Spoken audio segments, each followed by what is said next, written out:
Hello, and welcome to episode 56 of my Let's Play Kerbal Space Program. I am KJ, and as you can see, we currently have the freighter here that we're examining. Now, the reason why I have it pulled up and am at this particular spot is because I have upgraded my version to 0.18.4.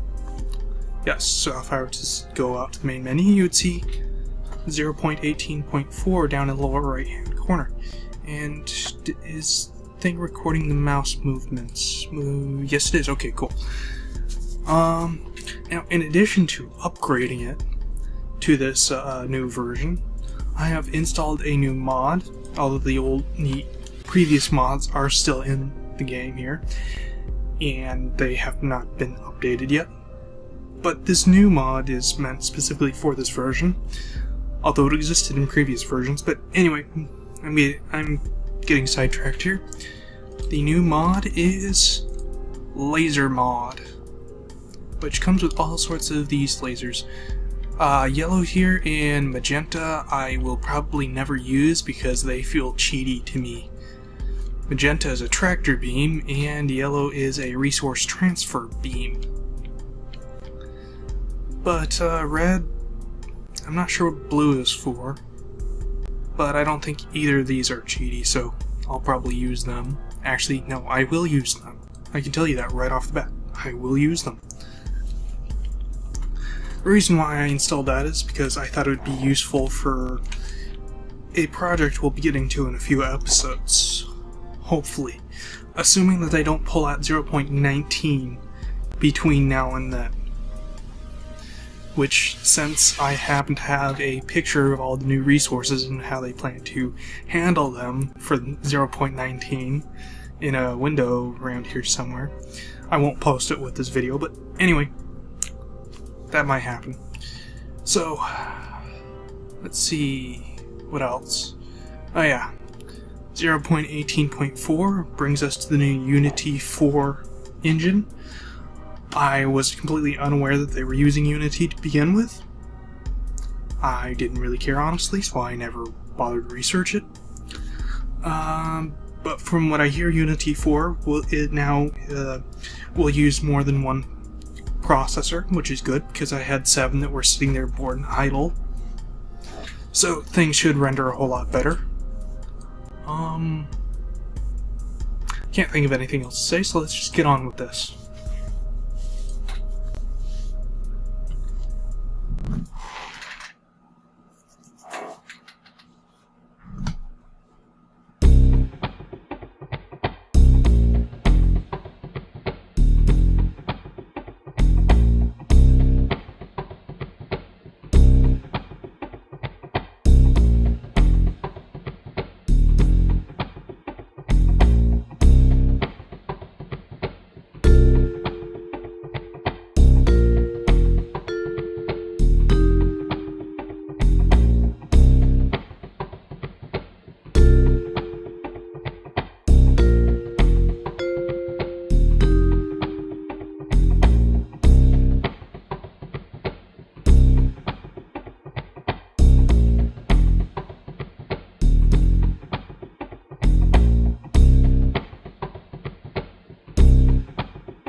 I've docked the freighter to the satellite carrier here and have completely refueled it. Hopefully the freighter here has enough fuel to do what I plan to do, which is to disconnect this. No, not control it from there. Try this again. There we go. Plop. Okay, yes.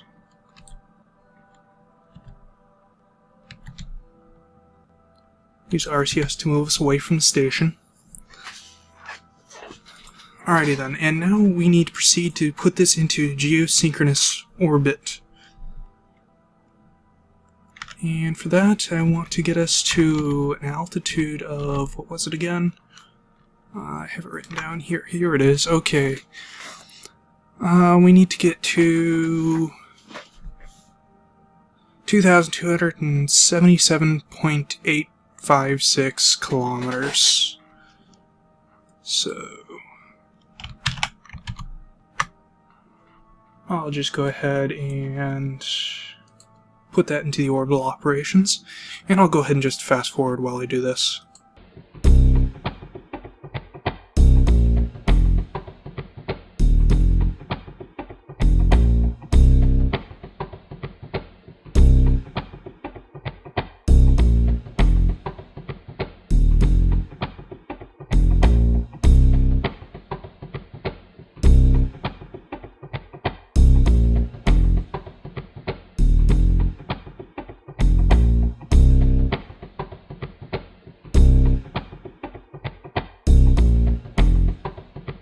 Okay. Damn, the whole freaking planet is covered in junk. I can't tell where the space center is. I was hoping to get a satellite just over it, but oops. Doesn't look like that's going to be a possibility. Where's that space center? I put MegJab down with a base icon in hopes that it would stand out, but no, I'm not seeing it anywhere. Oh, maybe if I fast forward a bit.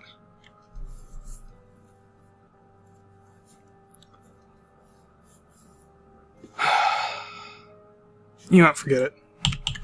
We're not going to try to do that.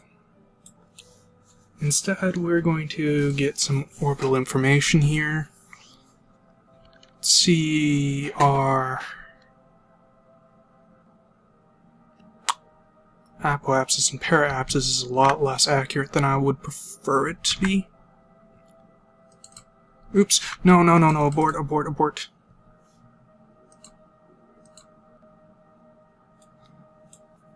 Okay. I guess that's just gonna have to do for now.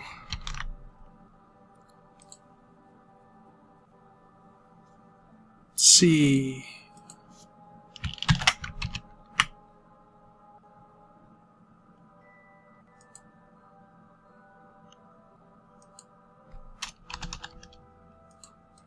Wait, let's see if we can manipulate both apoapsis and paraapsis at the same time. This.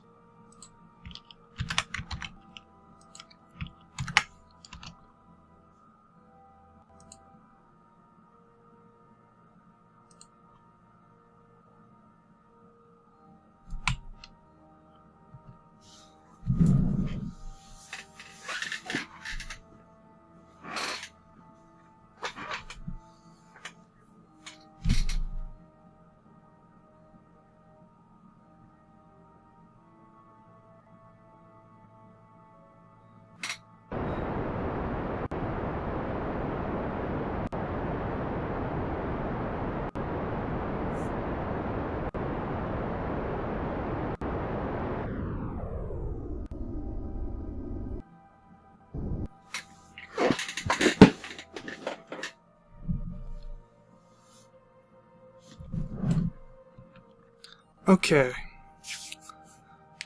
the apoapsis is now, well, let's come up here. No, I don't really like that. Okay, so... Alright, yeah, I like...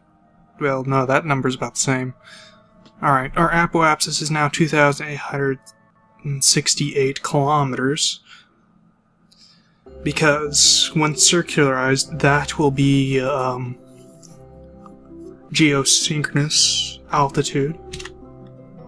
So, what I need to do now is stop rotation. Let's see.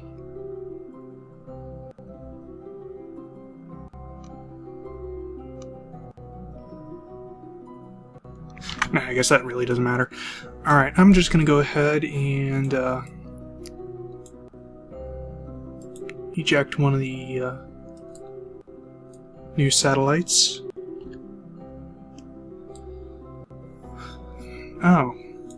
I forgot I had MechJeb on here. Or, don't have MechJeb on here, rather.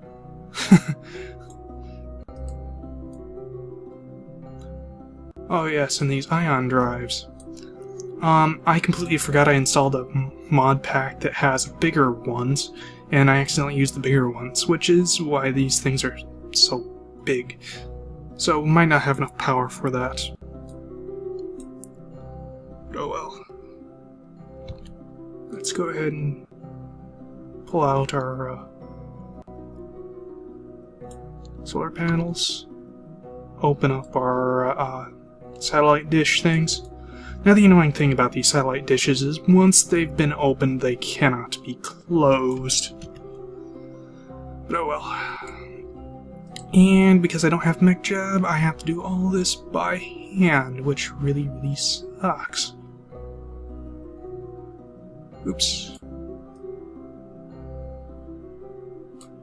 Oops.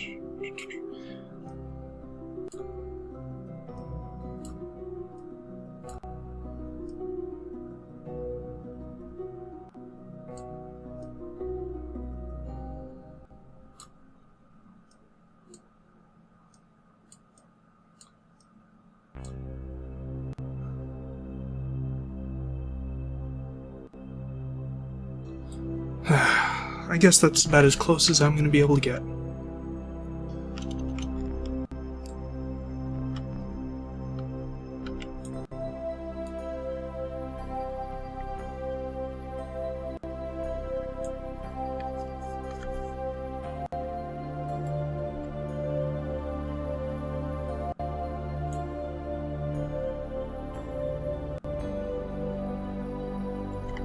No, I needed to do this.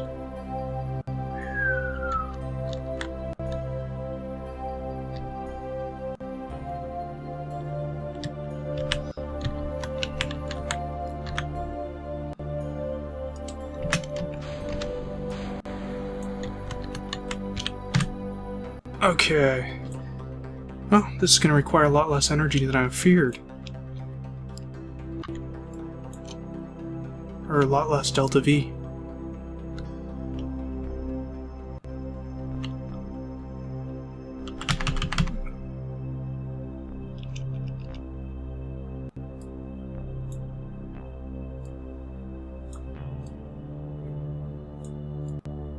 That's interesting. Little light things isn't there, but we get this particle effect going on.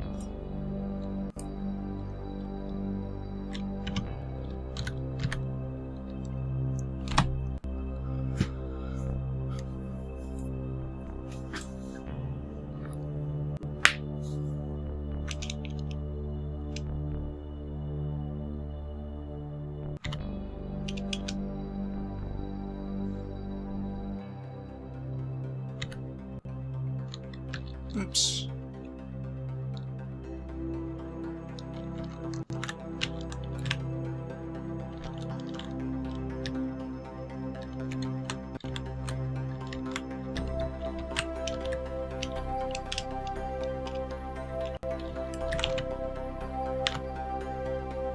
Okay. Since I apparently don't have MechJeb, this is about the best I can do manually. And that should be fairly close to Geosynchronous. So... oh. We're apparently very close to the thing here. Well, alright, since I need to repeat this 7 more times because I have 8 satellites with me, I'll go ahead and just fast forward through all of this.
Okay.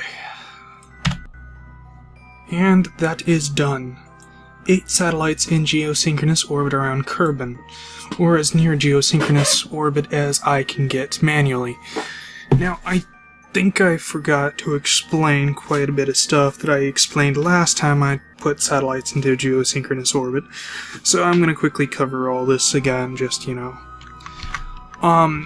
satellites. So, the para-apsis here that I chose initially as to something brain glitch. Oh yeah, it was to allow me to space out the satellites perfectly. It is exactly 7/8 the geosynchronous orbiting altitude. So, by using that, and apparently very little delta V to get from, well, to get into geosynchronous orbit from this orbit, I was able to put 8 satellites equally spaced, even though those 2 don't look like they're all that spaced. Anyway, 8 satellites into equally spaced geosynchronous orbit. So, each satellite will remain in the exact same position relative to the surface of Kerbin. Now, I wanted to put one directly over Kerbal Space Center, but there's no way I'm going to be able to see the Space Center through that mess. And I have no idea what the continent looks like that it's on, so can't go that route.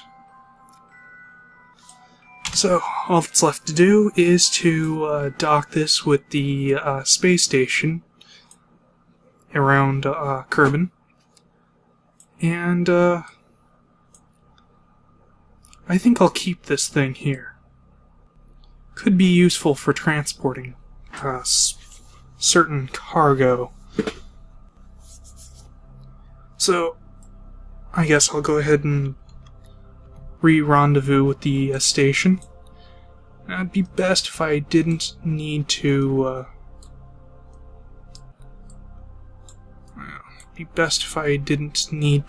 do something. Again, more brain glitch.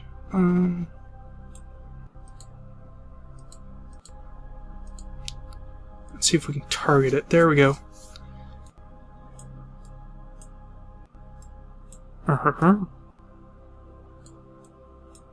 What is the... Okay, so...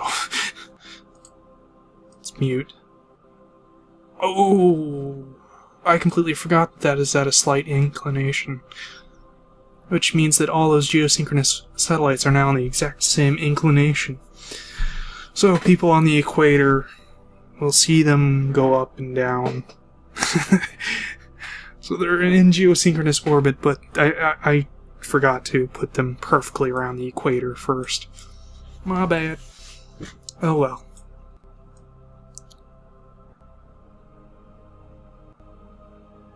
Oops. Let's try that again.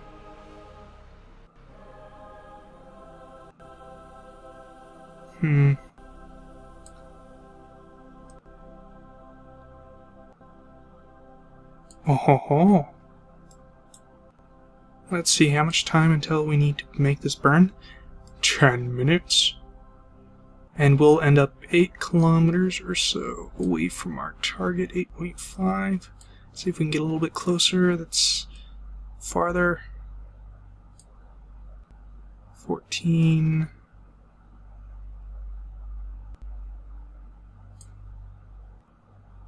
$19. So far that 8.5 was the best.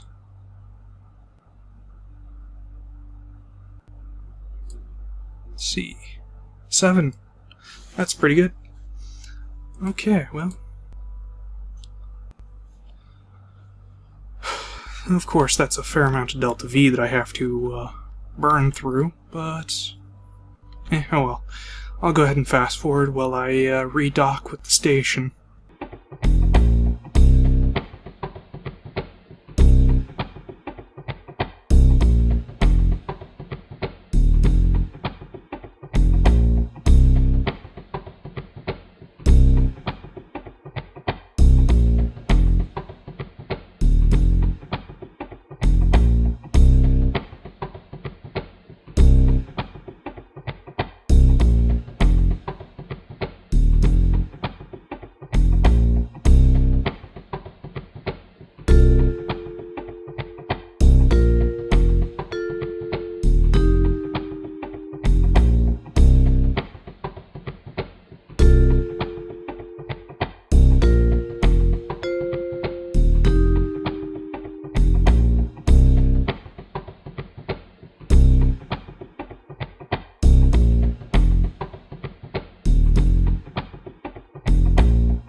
Okay.